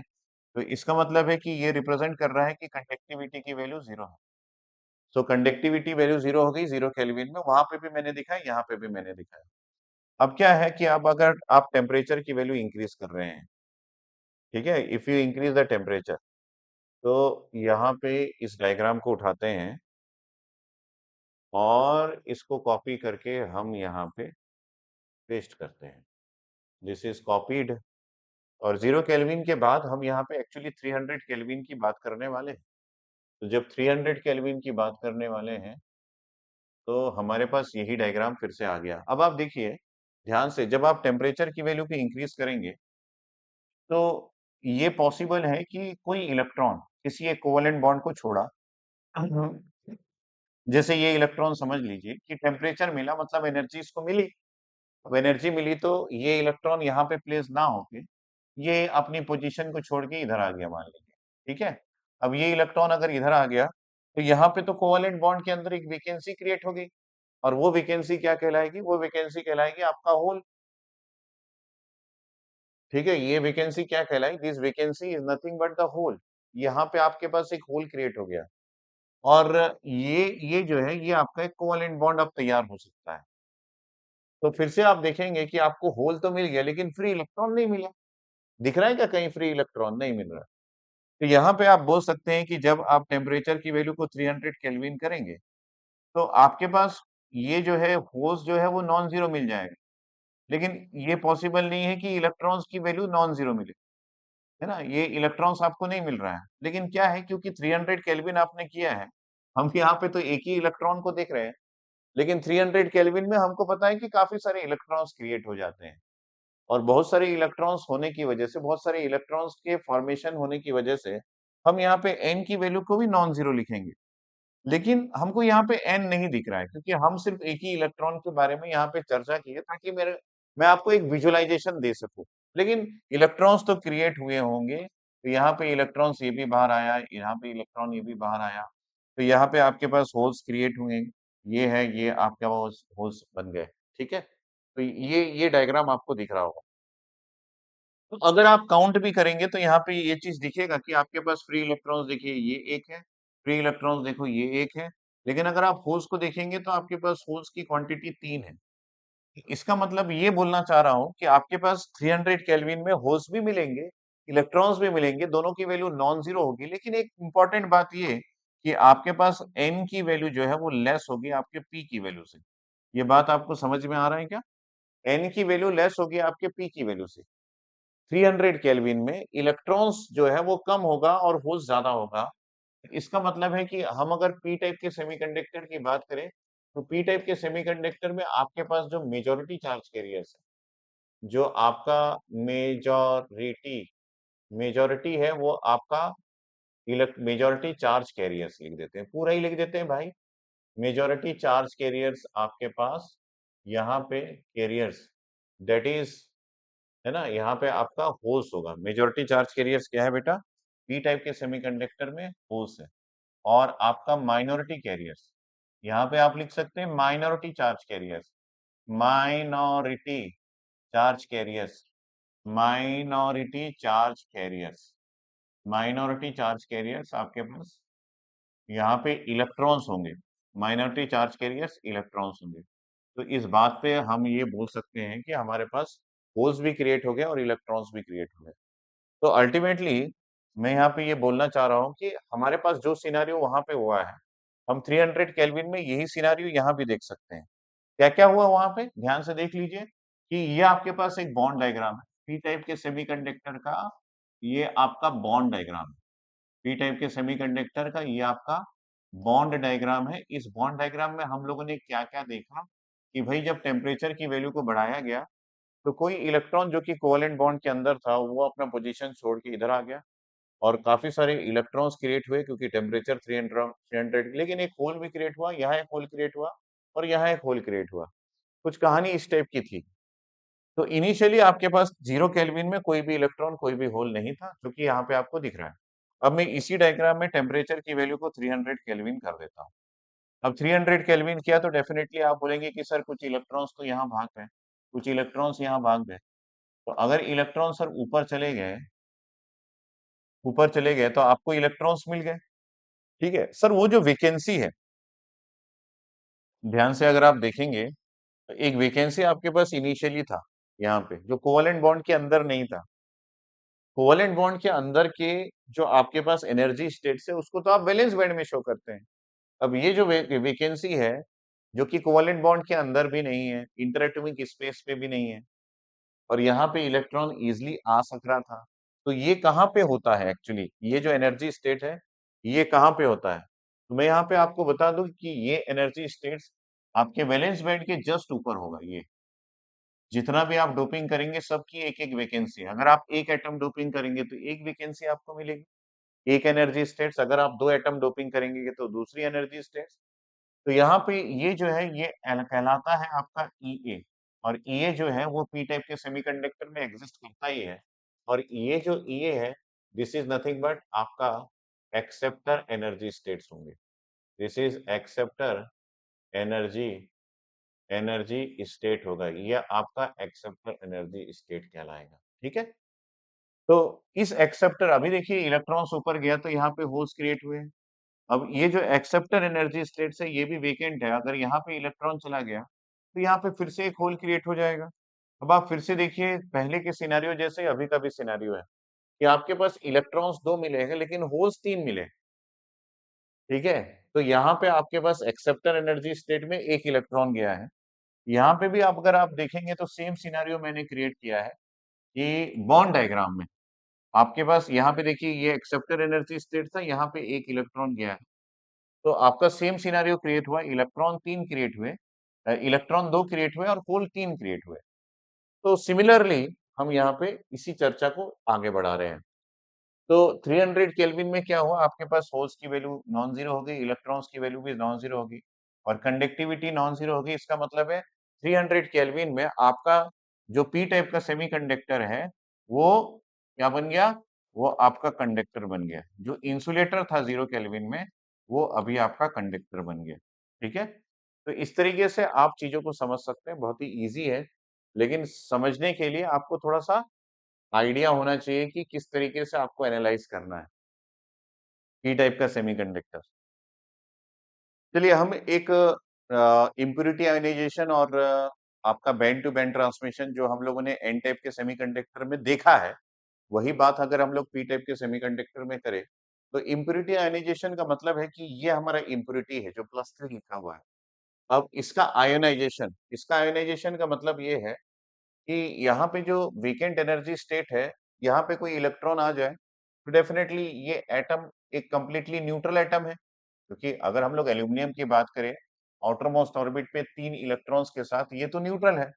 लेकिन अगर हम यहाँ पे कोई इलेक्ट्रॉन को उठा के यहाँ रख दें, तो डेफिनेटली इसने एक इलेक्ट्रॉन को एक्सेप्ट कर लिया। ठीक है? इसलिए एक्सेप्टर एनर्जी स्टेट भी तैयार होता है। अगर इसने एक इलेक्ट्रॉन को एक्सेप्ट कर लिया, तो डेफिनेटली ये नेगेटिवली चार्ज हो जाएगा। ये कौन-सा चार्ज हो जाएगा? Negative charge. तो हमारा जो एक्सेप्टर एटम है, ये न्यूट्रल है। एटम है तो न्यूट्रल है क्योंकि नंबर ऑफ इलेक्ट्रॉन्स और number of positive charge that is proton बराबर होता है। लेकिन अगर हमारे पास ये जो है ये एटम जो आपका 3 इलेक्ट्रॉन्स लेके रखा हुआ है और यहाँ पे हम +3 ये रिप्रेजेंटेशन है एक्चुअली +3 विथ 3 इलेक्ट्रॉन। ये एक्स्ट्रा एक और इलेक्ट्रॉन एक्सेप्ट कर ले, जैसे कि ये वाला इलेक्ट्रॉन उसने एक्स्ट्रा एक्सेप्ट किया है। तो इसको एक्सेप्ट करने के बाद ये जो एटम है ये एक्चुअली एक नेगेटिव चार्ज आयन बन जाएगा। ठीक है? जैसे कि एन टाइप के सेमीकंडक्टर में हम लोगों ने डोनर एटम से एक इलेक्ट्रॉन बाहर निकाल दिया, तो वो पॉजिटिवली चार्ज्ड आयन बन गया। उसी प्रकार ये एक नेगेटिवली चार्ज्ड आयन बन जाता है। तो एक जो आपके पास एक्सेप्टर एटम है, वो जब भी एक इलेक्ट्रॉन को एक्सेप्ट कर लेता है, वो नेगेटिवली चार्ज्ड आयन बन जाता है। तो यहाँ पे इस चीज़ को हम एनर्जी बैंड डायग्राम में भी देख सकते हैं। अगर हमारे पास एक एनर्जी बैंड डायग्राम है और ये जैसे कि यहाँ पे एक्सेप्टर आपके पास एनर्जी स्टेट था, जैसे कि हमारे पास वो जो बॉन्ड डायग्राम अभी-अभी हम लोगों ने देखा, वहाँ पे भी एक एनर्जी स्टेट ऐसा ही वेकेंट था। उसने एक इलेक्ट्रॉन को एक्सेप्ट कर लिया, तो वो नेगेटिवली चार्ज्ड आयन बन गया। तो हमारा जो एक्सेप्टर एटम है, वो आयन बनता है जब भी वो इलेक्ट्रॉन को एक्सेप्ट कर लेता है। तो हम अगर यहाँ से कोई इलेक्ट्रॉन इधर शिफ्ट कर देते हैं, तो ये आयन बनने का प्रोसेस है, ठीक है? तो हम यहाँ पे बोलेंगे कि आपने जो इम्प्यूरिटी ऐड किया था, वो आयोनाइज़ेशन हो गया। तो ये इम्प्यूरिटी आयोनाइज़ेशन, इलेक्ट्रॉन का शिफ्टिंग, जब भी आपके वैलेंस बैंड से एक्सेप्टर एनर्जी स्टेट में हो जाता है तो इम्प्यूरिटी आयनाइजेशन हो जाता है। ठीक है, ये इम्प्यूरिटी आयनाइजेशन है, इम्प्यूरिटी को आयनाइज कर दिया गया। और दूसरा आपका बैंड टू बैंड ट्रांसमिशन है, जैसे कि हमारे पास यहाँ कोई इलेक्ट्रॉन था, उसको आपने कंडक्शन बैंड में ट्रांसफर कर दिया, तो ये आपका बैंड टू बैंड ट्रांसमिशन है, जिसको हम बी बी से लिख सकते हैं। जैसे आपने वहां पे भी बैंड टू बैंड ट्रांसमिशन देखा था जब आपने एन टाइप का सेमीकंडक्टर बनाया था, और यहाँ पे भी आपको बैंड टू बैंड ट्रांसमिशन और इम्प्यूरिटी आयनाइजेशन दोनों दिख रहा है। अब ये जो बैंड टू बैंड ट्रांसमिशन है, इससे आपको ना एक इलेक्ट्रॉन मिला, साइमल्टेनियसली आपको एक होल मिला, तो ये आपका एक इलेक्ट्रॉन होल पेयर देता है। बैंड टू बैंड ट्रांसमिशन हमेशा आपको EHP, EHP का मतलब है if you are writing EHP, जैसे इम्प्यूरिटी आयनाइजेशन के हम लोगों ने II लिखा है, बैंड टू बैंड ट्रांसमिशन मतलब वैलेंस बैंड से कंडक्शन बैंड में इलेक्ट्रॉन का ट्रांसफर, मतलब हम लोगों ने वहां पे बी लिखा है। वैसे ही जब हम इलेक्ट्रॉन होल पेयर की बात करेंगे तो हम EHP लिख सकते हैं।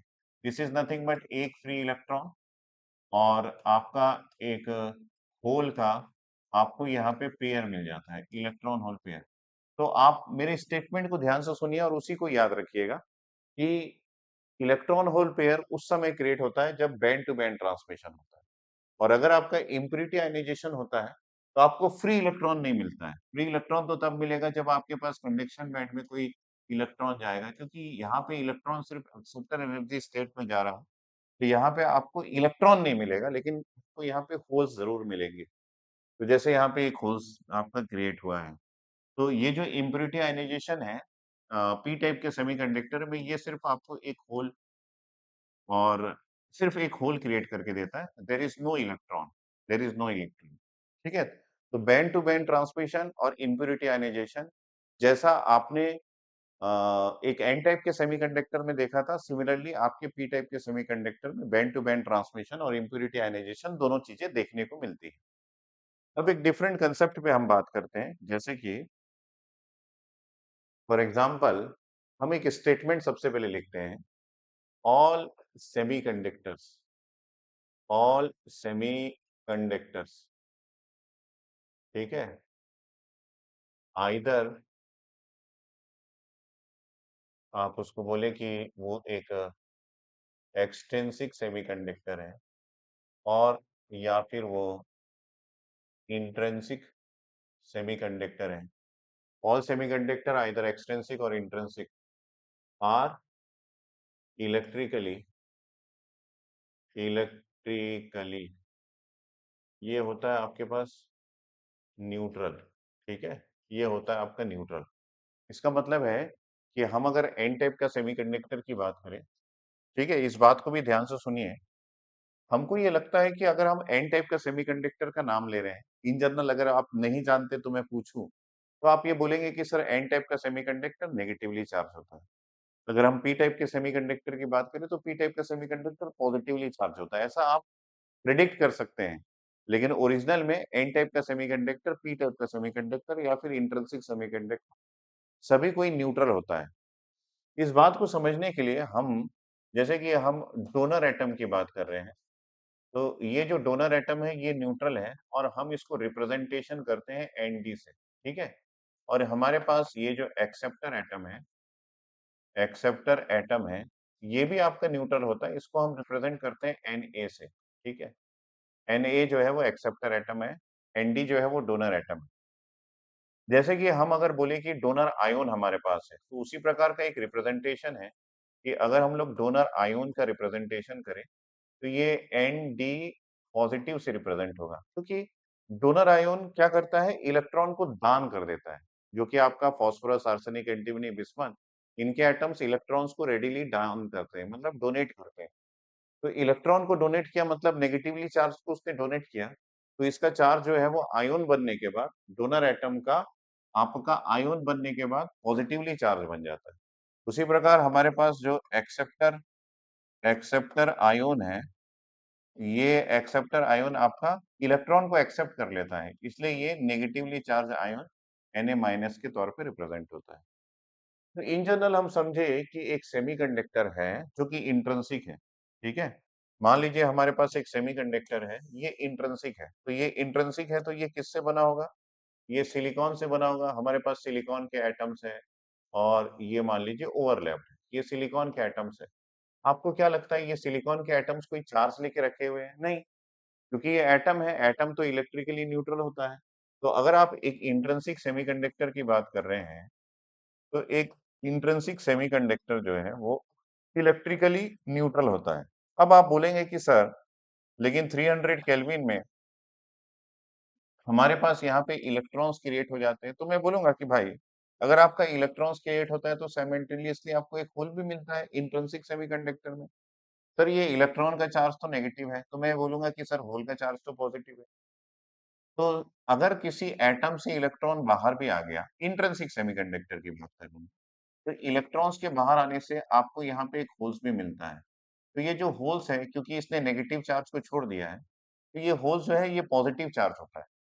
तो आपके पास यहाँ पे n की वैल्यू p के वैल्यू के बराबर है, तो ये नेगेटिव और पॉजिटिव दोनों तो बराबर हो गए, ठीक है? तो इलेक्ट्रॉन्स बाहर है या फिर इलेक्ट्रॉन्स अंदर है, किसी भी कंडीशन में आपको ये बिल्कुल पता चल रहा होगा कि एक इंट्रिंसिक सेमीकंडक्टर इलेक्ट्रिकली न्यूट्रल होता है। और इसी वजह से इंट्रिंसिक सेमीकंडक्टर में n is equal to p लिखने का मकसद भी यही है कि आप इलेक्ट्रिकल चार्ज पे भी इसमें बात कर सकते हैं कि n जो है वो नेगेटिवली चार्ज है, p पॉजिटिवली चार्ज है, तो आपका सेमीकंडक्टर इलेक्ट्रिकली न्यूट्रल होता है। दूसरी बात, कभी भी किसी भी सेमीकंडक्टर से कोई भी इलेक्ट्रॉन इस तरीके से बाहर नहीं आ जाता। अगर ये बाहर आ पाता, तो आपका जो सेमीकंडक्टर है वो पॉजिटिव चार्ज हो जाता। लेकिन ये पॉसिबल नहीं है कि कोई इलेक्ट्रॉन किसी सॉलिड से बिल्कुल बाहर आ जाए। ये पॉसिबल किस लिए नहीं है? पॉसिबल इसलिए नहीं है, क्योंकि जब भी ये इलेक्ट्रॉन बाहर आने की कोशिश करेगा, तो आपका ये नेगेटिवली चार्ज इलेक्ट्रॉन बाहर आया, तो ये जो सेमीकंडक्टर है जो कि न्यूट्रल था, ये ऑन एंड होल एक पॉजिटिवली चार्ज सॉलिड का रूप ले लेता है। तो इन दोनों के बीच में एक अट्रैक्शन होता है, जैसे कि फोर्स ऑफ अट्रैक्शन जो कि कूलम्ब्स का है कि Q1 Q2 divided by R square. तो इससे क्या होता है, ये बहुत ही स्ट्रॉन्ग फोर्स होता है, जिसकी वजह से इस फोर्स ऑफ अट्रैक्शन की वजह से ये इलेक्ट्रॉन कभी भी बाहर नहीं आ पाता। मतलब किसी सॉलिड से कभी कोई इलेक्ट्रॉन बाहर नहीं आ पाता। थ्योरेटिकली हम उसको एक डिफरेंट नेम से जानते हैं, अगर हमको किसी इलेक्ट्रॉन को बाहर निकालना है, तो उसको हम बाद में देखेंगे। बट ऑन एन होल किसी भी सॉलिड से इलेक्ट्रॉन को कभी भी बाहर निकालना पॉसिबल नहीं है प्रैक्टिकली, ठीक है? तो इसी वजह से एक सेमीकंडक्टर जो है वो इंट्रिंसिक है, तो ये इलेक्ट्रिकली न्यूट्रल है।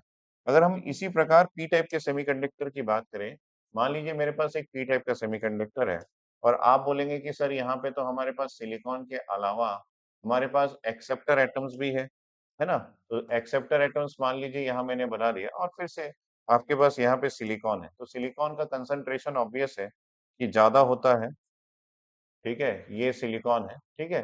तो सिलिकॉन भी है और यहाँ पे हमारे पास एक एक्सेप्टर एटम भी है। अब एक्सेप्टर एटम्स की बात करें तो ये भी न्यूट्रल है, क्योंकि एटम है ये न्यूट्रल है। लेकिन ऑन एंड होल इसके में चार्ज कितना है? देखिए ये जो एक्सेप्टर एटम है, अगर ये कोई इलेक्ट्रॉन को एक्सेप्ट कर लिया तो अभी-अभी हम लोगों ने ये समझा कि ये नेगेटिव चार्ज बन जाएगा। तो ये बन जाता है आपके पास एक्सेप्टर आयन। तो अगर हम लोग एक सेमीकंडक्टर की बात करें तो उसमें कितने प्रकार के चार्जेस होते हैं? How many charges do you have? How many types of charges? How many types of charges? अगर हम लोग बात करें charges, do you have in an semiconductor? We have in semiconductor. We have in semiconductor. ये question हमारे मन में आया, तो हमको ये पता है कि हमारे पास इलेक्ट्रॉन्स जो है वो नेगेटिवली चार्ज है, माइनस क्यू एन। होल्स जो है वो आपके पास पॉजिटिवली चार्ज है और आपके पास डोनर है, तो डोनर जो है वो एक पॉजिटिवली चार्ज्ड आयन है ना?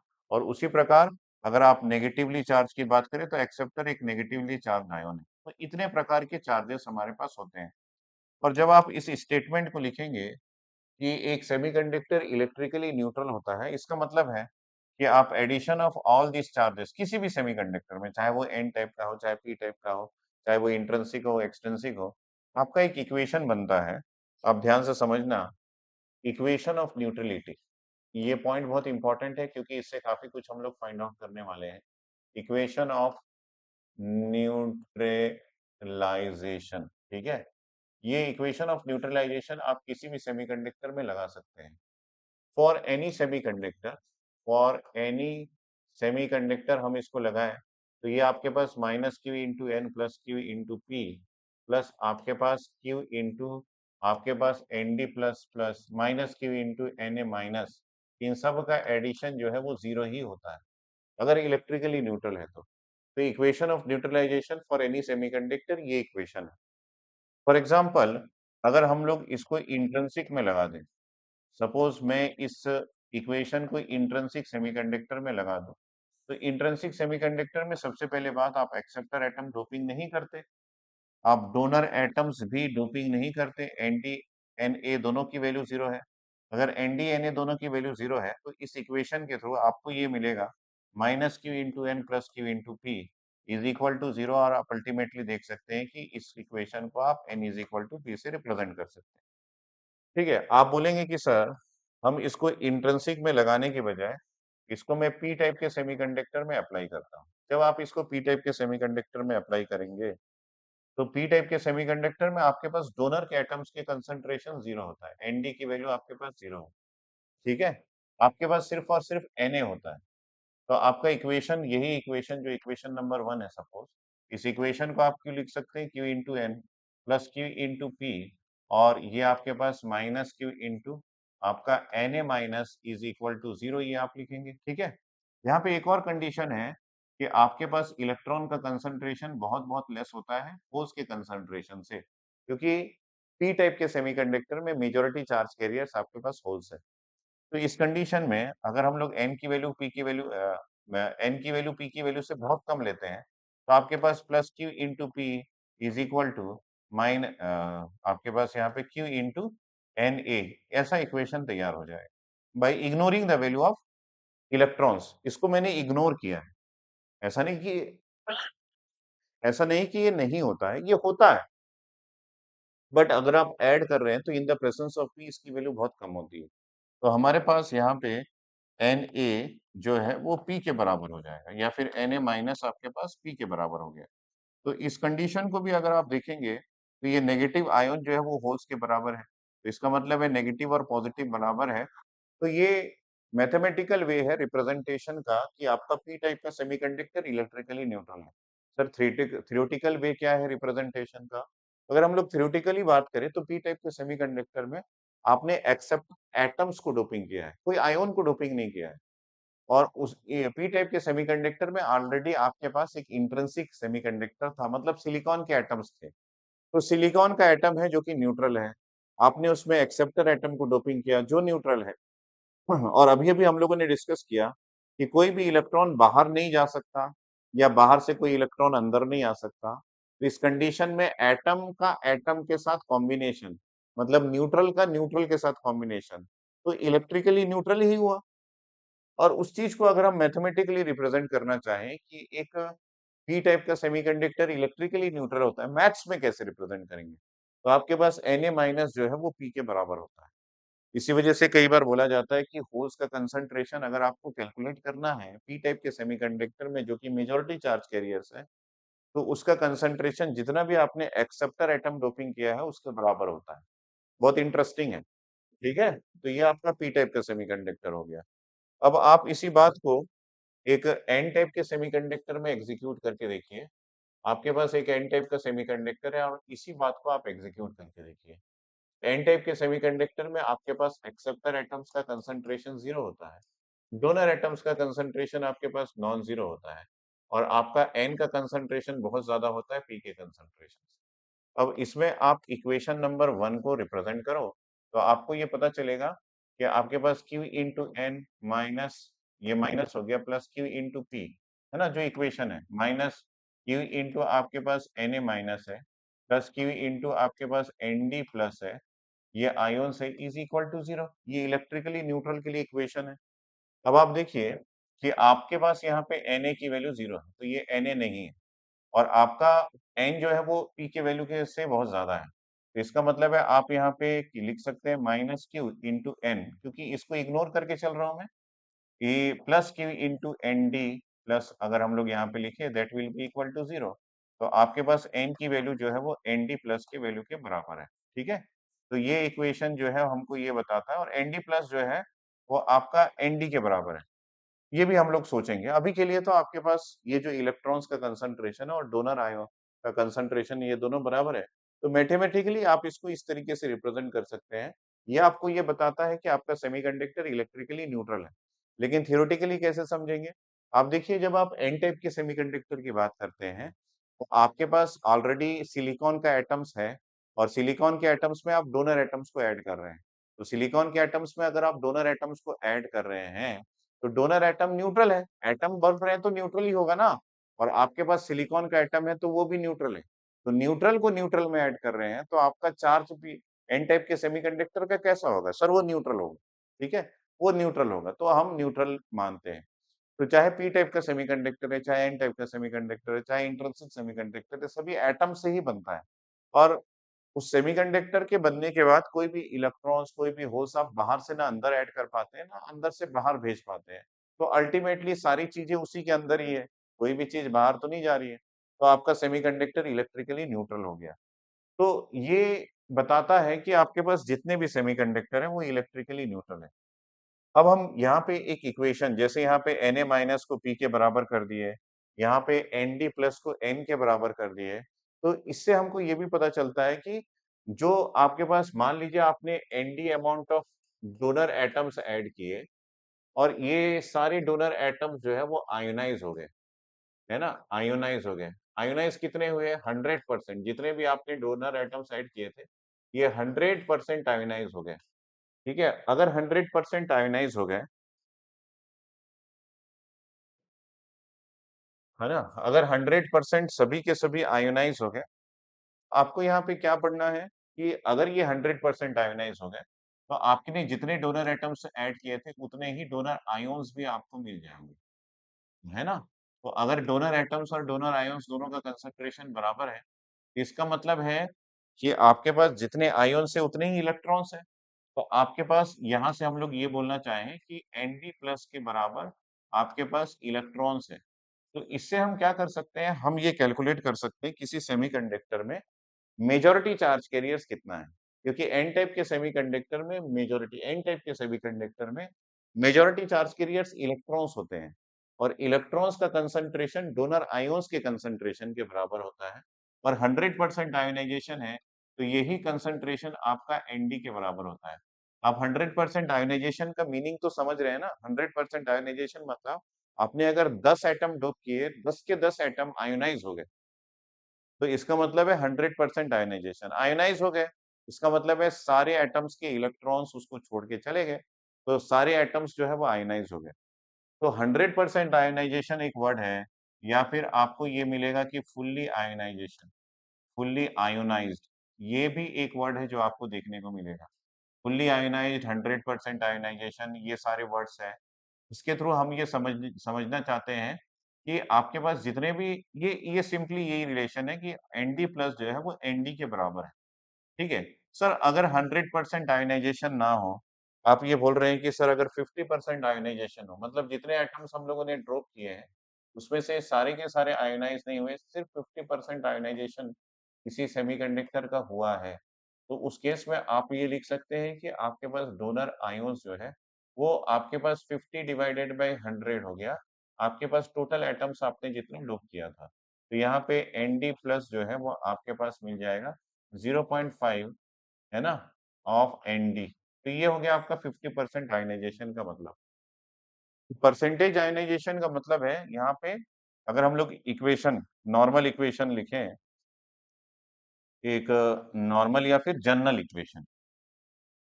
इक्वेशन अगर हम लोग आयनाइजेशन के लिए लिखें, जनरल इक्वेशन अगर हम लोग आयनाइजेशन के लिए लिखें तो आयनाइजेशन का जनरल इक्वेशन क्या होगा कि Nd प्लस जो है वो अल्फा टाइम्स आपका Nd है।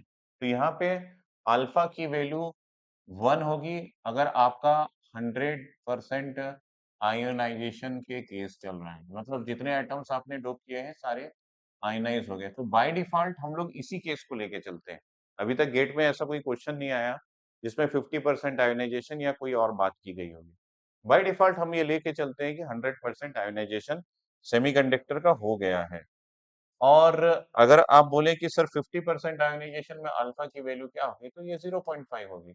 यहाँ पे आप ये लिख सकते हैं कि दिस इज 50% आयोनाइजेशन, इस तरीके से आप लिख सकते हैं कि ये 50% आयोनाइजेशन आपका हो गया।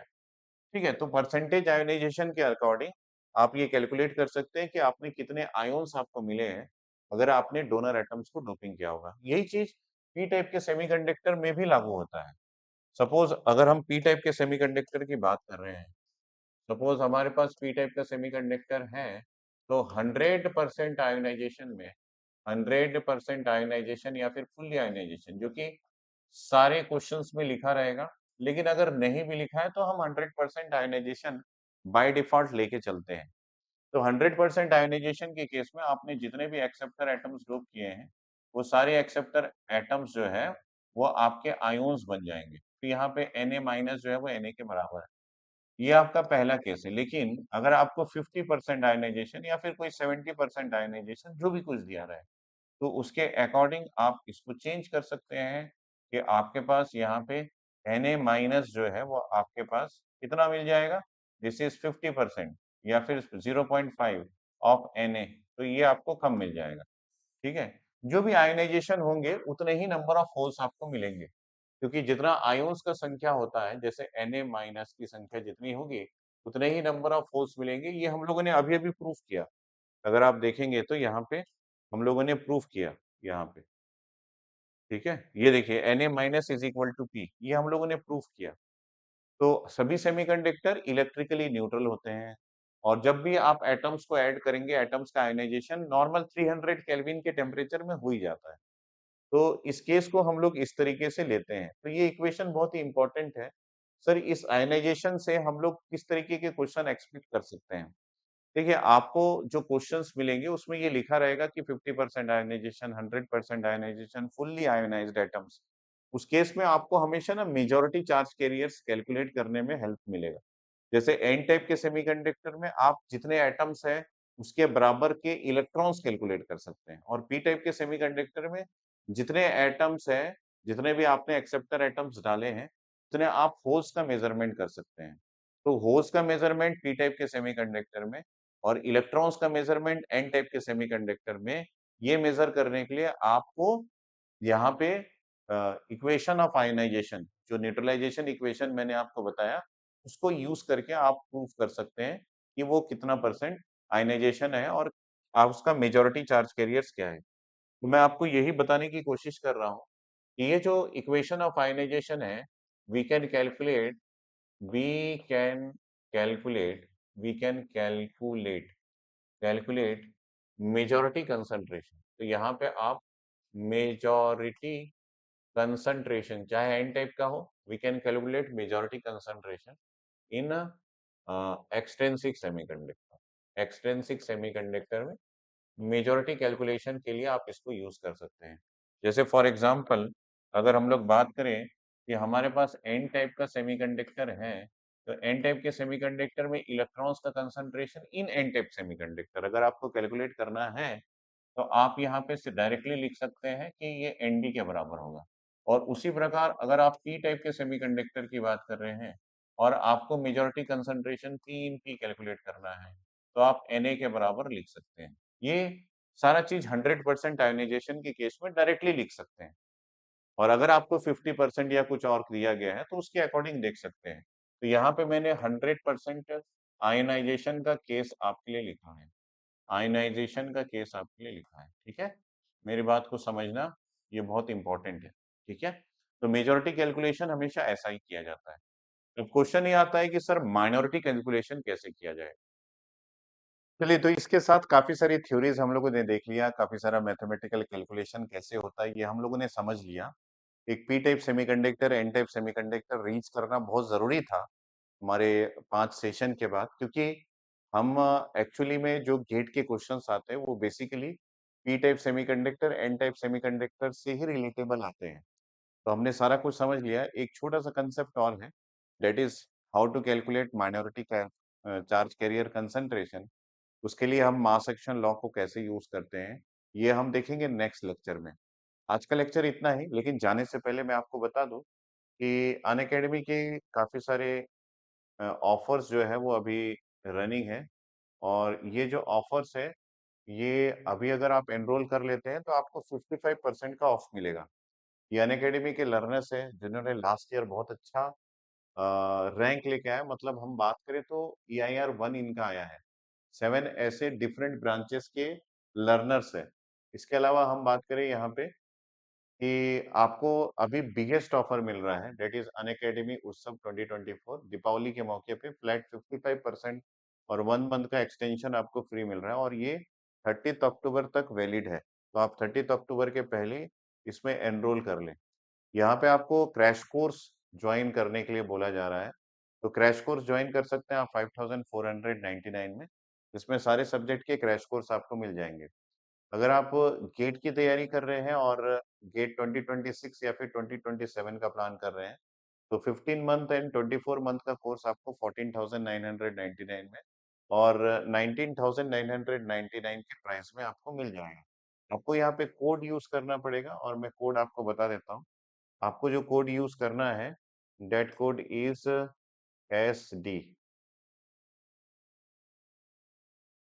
यहाँ पे आपको SDSIR 50 ये कोड यूज करके आप एनरोल कर सकते हैं, जिसमें आपको सारे फैकल्टीज का गाइडेंस मिल जाएगा। साथ में आपको डिस्काउंट ऑफर जो 55% का है, ये भी आपको मिल जाएगा। आगे हम बात करें यहाँ पे और क्या अवेलेबल है, तो आपके पास ये जो है ये व्हील रोटेट करके आप प्राइज विन कर सकते हैं, जिसकी वैलिड 30 अक्टूबर तक है, जिसमें आप iPhone, MacBook, gaming consoles and many more from Unacademy win कर सकते हैं। अगर हम लोग बात करें कि क्रैश कोर्स जो स्टार्ट हो गया है वो 24 ऑफ अक्टूबर से स्टार्ट हो गया, डबल ई और इसी दोनों का समर्थ बैच और उसके अलावा आपके पास निश्चय बैच, ये दो बैचेस हैं जो 2026 और 2027 गेट की पढ़ाई के लिए स्टार्ट किया गया है। आप इसको ज्वाइन कर सकते हैं 55% ऑफ के साथ।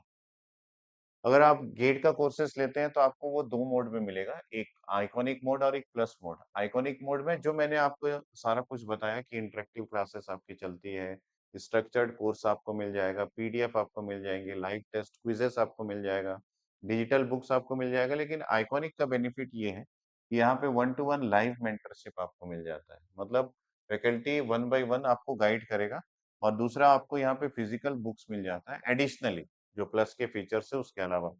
अगर आप गेट 2023 या 2024 में अच्छा स्कोर लेके आए हैं, मतलब फर्स्ट रैंक से लेके 5000 तक, तो आपको स्कॉलरशिप मिल जाएगा। ईएससी प्री या फिर मेन क्वालिफाइड है तो आपको गेट 2025 के कोर्सेस में स्कॉलरशिप मिल जाएगा। अगर आप बीई बीटेक में 100% 80% से अबव लेके आए हैं तो आपको 70% का ऑफ मिल जाएगा। अगर आप आईटी या फिर एनआईटी से बिलोंग करते हैं तो 60% का ऑफ आपको मिल जाएगा।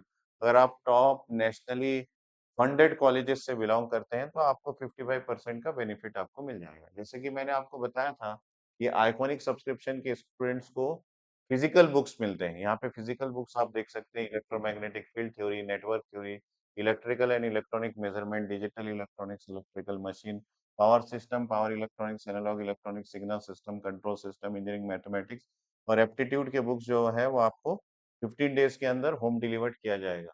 उसी प्रकार अगर आप आइकॉनिक सब्सक्रिप्शन लेते हैं तो electronic devices, network theory, electromagnetics, analog electronics, signal system, control system, communication system, digital electronics, engineering mathematics और एप्टीट्यूड के बुक्स आपको 15 डेज के अंदर होम डिलीवर्ड कर दिया जाएगा। तो ये था आपका कोर्स का डिस्कशन। हम कंटिन्यू करेंगे नेक्स्ट लेक्चर में। आपको टॉपिक मैंने ऑलरेडी बता दिया है। मास एक्शन लॉ से स्टार्ट होगा, थर्मल वोल्टेज की भी हम लोग बात करेंगे और कंपनसेटेड सेमीकंडक्टर का डिस्कशन करेंगे और उसके बाद गेट के क्वेश्चंस को कैसे हैंडल करना है, ये भी हम देखेंगे। ठीक है? सो मिलते हैं हम लोग नेक्स्ट लेक्चर में। थैंक्स।